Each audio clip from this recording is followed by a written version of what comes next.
Hey, name I had on quite long. Until I'm actually away to remedy Guno.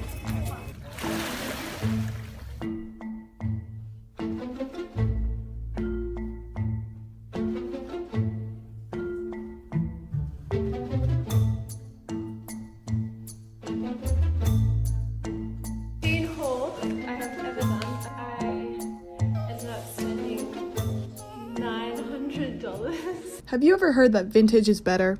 It used to be that trends would cycle every decade. We had the 70s. Men and women are the same. The 80s. The 90s. With distinct styles. But now everything's colluded. Why?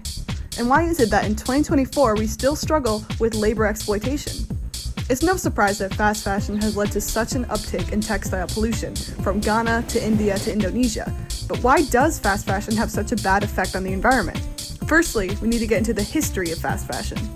Fashion began all the way in the Industrial Revolution, when we used to have a bunch of people working in factories and nobody had the time to make their own clothes anymore. And the demand for ready-to-wear clothing really shot up. But I can't talk about the history of fast fashion without also talking about March 25th, 1911, which is the Triangle Shirtwaist Factory fire. And this resulted in 146 women dying either from jumping out of the building or burning. It took about 40 years after this for enough labor reforms to make working in the fashion industry just a little bit better. But it wasn't until the 1970s when our traditional slow fashion began to phase out in favor of cheap labor and cheap materials. And between now and 1990 is when it went from 50% of clothes in America also being made in America to no less than 2% being made domestically because of, you guessed it, labor exploitation. Labor laws in some countries, notably China and India, are very much like prior to 1911. Fast fashion doesn't just have bad labor laws, though. Of course, it's way worse than that. We also have a crazy carbon footprint. And this is all happening while SHEIN turns over a $3 billion profit. And it's not just the profit, it's the fact that they released 6.3 million tons of carbon dioxide waste this year alone. And it's not just the carbon footprint, but also the fact that that is a ridiculous amount of money. That is more money than Iceland, the country. SHEIN isn't the only big company that has record-breaking profits with a lot of textile waste. There's also ZARA, which is the actual inventor of the genre fast fashion. And this is credited to Amancio Ortega, the 86-year-old founder of the Spanish company ZARA. The company was founded in 1975, back in northern Spain.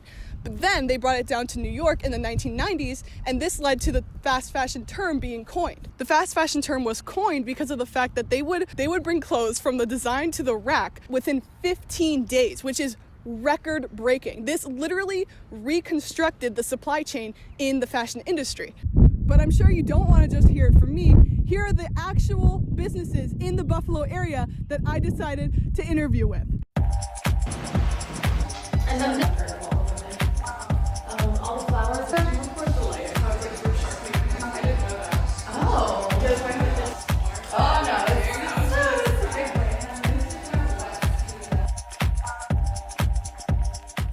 So how do you address concerns about sustainability? Addressing concerns about sustainability, there's the words. So we are trying to utilize sustainability in every aspect of this organization. Everything that we use is donated and sorted through and used for our projects and our product. So yeah, all things are like secondhand or dead stock or upcycled, like our denim jackets and things like that. And a lot of our felt ornaments are scraps donated from Oxford Pennant. So we have a huge effort to really just use everything because it already exists and there's no reason that we have to buy anything else. So how do you strive to achieve sustainability in your personal life? I just don't shop fast fashion. I don't go to the malls. I don't go to big box retail stores. I mostly go to thrift stores or make my own things or have clothing swaps with my friends.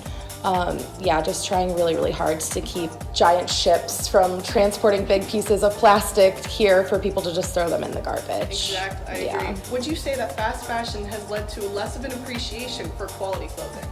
Absolutely. I think it's more about trends. I think it's more about just being able to find that one thing for some themed party and just throwing it away. I feel like a lot of people are wearing costumes in a way. They feel very costume-esque. It's kind of like losing people's actual appreciation and love for clothing and having it be a part of you and who you are as a person. But again, too, on the other side, I feel like a lot of people are shifting towards more sustainable clothing, and a lot of people I really love that younger people are starting to deconstruct things and put things together and upcycle everything, and take old jerseys that have holes in it and turn them into like a cute dress or something. So I think that's pretty cool. What advice would you give to newer business owners looking to do business ethically? Just weigh out all of your options. Just really look out there. There's so many organizations. There's so many people willing to donate things. There's options. There's more options than Amazon. What advice would you give to consumers looking to shop sustainably? Sustainably, I would say just go to your local shops, do your research. Small businesses, do your research. I mean, even if you do decide to go with a company that's a little bit bigger, just give them a Google search and, see what their ethics are and what kind of labor they use and what kind of textiles that they use. I would say just doing a little bit of research, and it goes a long way too, because you know that you're supporting somewhere that's thinking about the future and thinking about sustainability. How do you feel about the excess waste the fast fashion industry creates? I think it's so scary. It terrifies me all the time. I mean, just even thinking about single-use plastic bottles too, and then adding the clothing element to it. It's gotta stop. It's just gotta slow down. We gotta slow the fashion down a little bit, because we're gonna end up drowning in our own waste and access and consumerism at the end of the day. So just thinking a little bit slower and about the earth. Would you agree that clothes used to be made better? I do agree. I feel like it was made more mindfully because resources were limited. There isn't all these places that are just churning things out, and people kept their things. They kept them. They took them to dry cleaners. They mended things. They learned how to mend their clothing, or had family members that knew how to do that. So I think that got really lost in the past, I would say 10 years, but now it's starting to come back, where it's you see young people wanting to buy sewing machines. Even when I was growing up, I'm only 33, but when I was in high school, nobody would even think twice about using a sewing machine. And now I talk to young people all the time, and they love it, and they want to be making their own items. They want to be expressing themselves that way, and they also want to be living a more sustainable lifestyle and being their true self. It's special to them. How do you communicate with your suppliers to ensure that the products you sell meet ethical and environmental standards? We try to be pretty transparent with everything, really. Just any questions anybody has, very, very open to, where our women, how many women work here, and how much we pay them, and, just us using recycled materials, just being very, very transparent and open, so that people can get to know us and get to know sustainability. And I know you guys work with a lot of refugee women. Yes. You know about the child labor laws, the labor problems overseas. Do you have any comment on that, or anything you want to say? Yeah, I think it's terrible that you're charging $30 for a shirt, and then this person can't even afford to live in their own home. They would never be able to even buy the shirt in a store, even though they made the shirt. I think that's very, very sad. And what I love about us is that we are ethical in the way that we treat the people that surround us in this organization. It's a big family, and we care about people, and we want them to be paid for their work and paid fairly. And we want them to have fun while they're doing it. It is, and it's great. A lot of the women are able to take their work home too. They have big families. They have 5 kids plus. So they're able to work at home and still make a living. More like a final comment on fast fashion. That's probably a better way to word it. Let's just slow it down, people. We just need to slow it down and just really think about, what we're putting on our bodies and also what we're putting in landfills.